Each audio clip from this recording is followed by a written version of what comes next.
2018, 35 años del lanzamiento de la primer Famicom y 129 años de historia de Nintendo.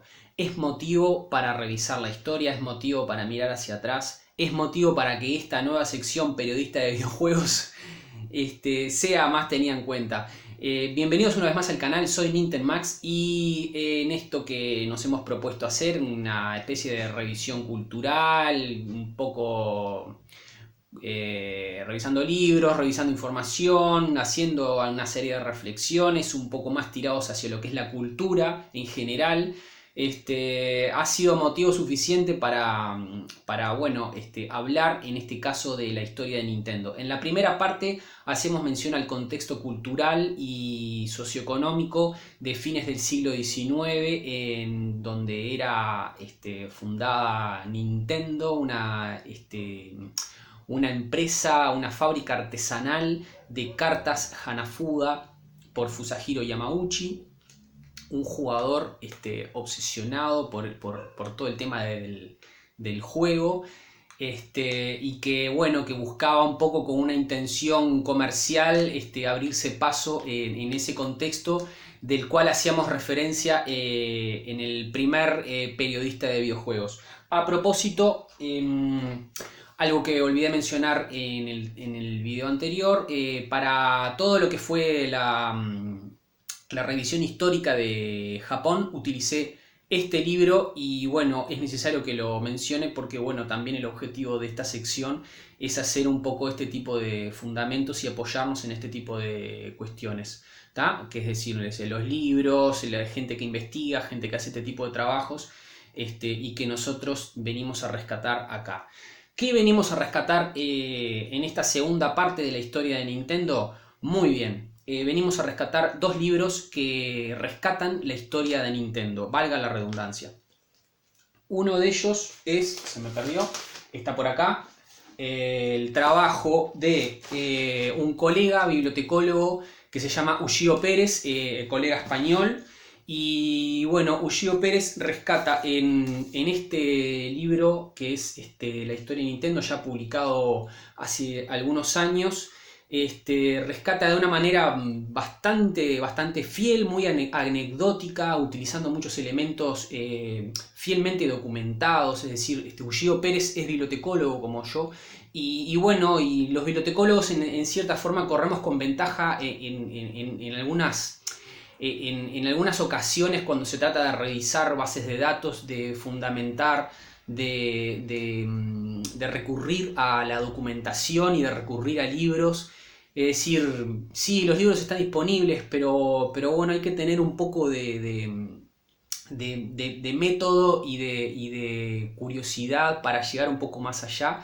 Y Ushio Pérez lo hace muy bien. Esta historia de Nintendo está muy bien lograda, está muy completa. Y bueno, yo tuve oportunidad de entrevistar a Ushio Pérez para un sitio web en el cual yo colaboraba hace un tiempo atrás. Y quería rescatar un par de preguntas que le hice a Ushio Pérez, cuya respuesta a mí me llamó la atención porque abría un poco el panorama hacia otro lado. Y uno a veces un poco se cierra y piensa que las respuestas están acá nomás. Y eso es lo bueno que tiene de este trabajo bueno, de hacer un poco entrevistas y un poco ver qué piensan otros al respecto. Y yo le preguntaba en esa ocasión a Ushio Pérez, ¿cómo ves la evolución de la prensa de videojuegos? ¿Qué cosas sientes que se han perdido o se han ganado? Porque bueno, cabe mencionar que Ushio Pérez también es redactor de un sitio que creo que se llama Juegos ADN.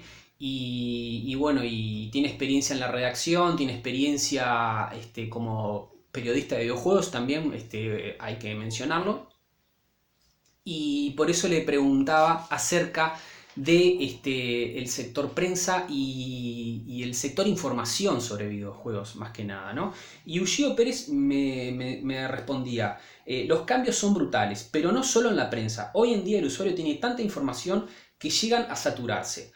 Puedes trabajar en un medio especializado con acceso prioritario a juegos y aún así te encuentras usuarios que lo han probado antes que tú en alguna feria o demo anticipada por ser un gran cliente de la compañía. Por lo tanto, la idea de un periodista experto que se dirige a aficionados debe desaparecer, aunque muchos medios siguen comportándose así. Un medio que se califique como especializado en videojuegos debe dirigirse a expertos, a verdaderos amantes del ocio electrónico, a personas que exigen contenidos cuidados al máximo.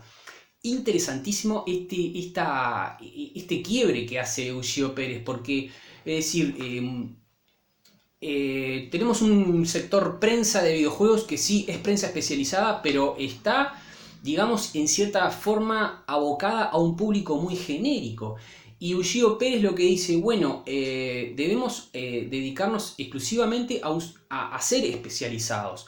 Y para ser especializados debemos especializar el público objetivo final, que tiene que ser más especializado aún. O sea, hace una pequeña diferenciación.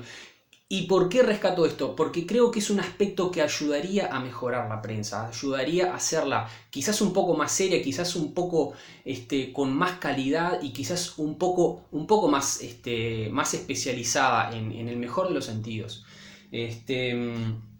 Y después otra pregunta que quería rescatar en cuanto a la excusa esta que nos unió en ese momento de los libros de videojuegos, ¿no? Y yo le pregunté a Ushio, ¿cómo ves la producción de libros de videojuegos? ¿Crees que es necesario producir? ¿Crees que hay de qué escribir? ¿Crees que hay interés en los libros por parte del público jugador?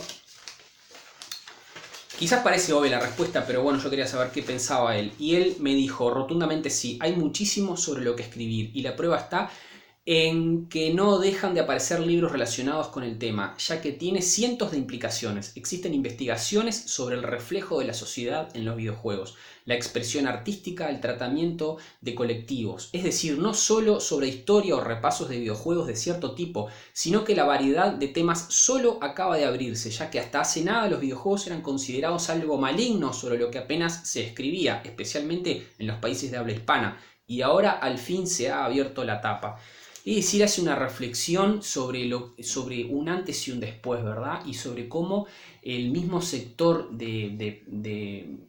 digamos, sí, prensa de videojuegos, pero también la gente que escribe sobre videojuegos y que hace historia y que hace una reflexión y que utiliza el formato escritura y el formato redacción y el formato papel y el formato publicación para revisar este entorno, ¿verdad? Y bueno, Ushio Pérez lo rescata de una manera muy positiva. Bien, esta entrevista creo que no está accesible en este momento. Voy a tratar de hacerla accesible, generar un link o algo para ponerla porque es bastante interesante en términos generales todo lo que rescata. El segundo libro que quería hacer mención hoy es un libro de la editorial Héroes de Papel, una edición que se cae. Es excelente la edición, el tipo de papel, el tipo de material utilizado para hacer esta publicación, a cargo de Florent Gorgés, que es un chico francés, y con la colaboración de Isao Yamazaki, que es un japonés que también se ha dedicado a escribir en medios entre otras cosas, que lo que rescata el libro, a revisar un poco hacia atrás lo retro y bueno, ha generado, ha inaugurado un museo y ha hecho una serie de actividades en este sentido, ¿no? En el sentido de mirar hacia atrás todo lo que es lo retro y bueno, y hacerlo más visible. Y eso es lo que hace este libro, que está en 2 volúmenes, no tengo el segundo volumen a mano, pido disculpas, y es lo que hace esta maravillosísima edición de la editorial española Héroes de Papel. Es decir, no solamente hace historia el periodista Florent Gorgés, sino que además este libro y el segundo volumen, que lo tengo por ahí, se constituyen en lo que a mí me gusta llamar un verdadero museo de los videojuegos. Además bueno, que en la primera parte se dedican también a hablar de lo que fue toda la primera parte de la historia de Nintendo en cuanto a la historia de las cartas, y después cuando empiezan a incursionar en la generación de juguetes, es maravilloso el aspecto visual que tan bien trabaja. Ahí se pueden ver ya la parte de los juguetes, que tan bien rescata el libro, ¿verdad? La parte visual está excelentemente trabajada.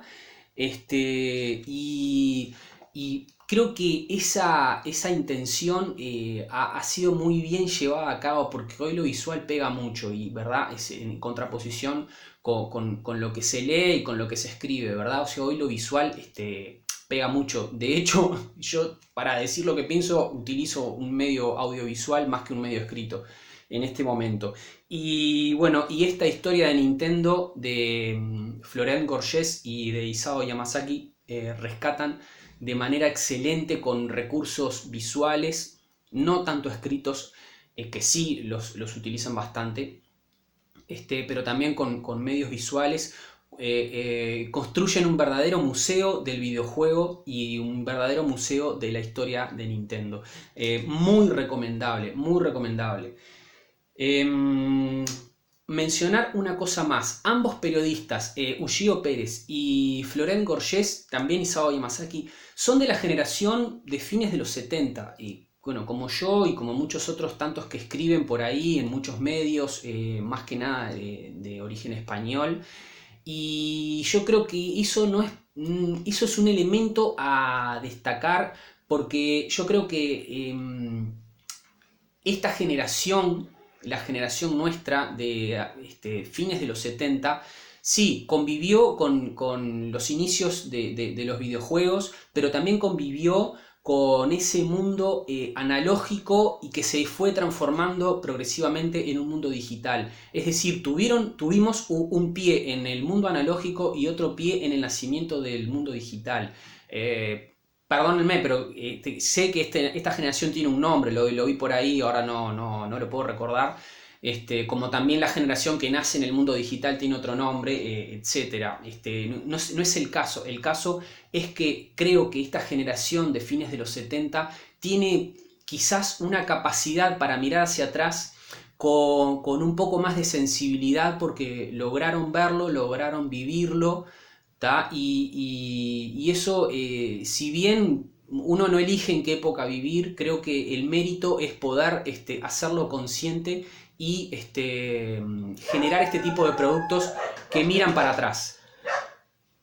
Nos vemos en el próximo capítulo de Periodista de Videojuegos, y en próximas instancias en donde seguiré trayendo material, no solamente de cultura de videojuegos, sino también análisis, etc.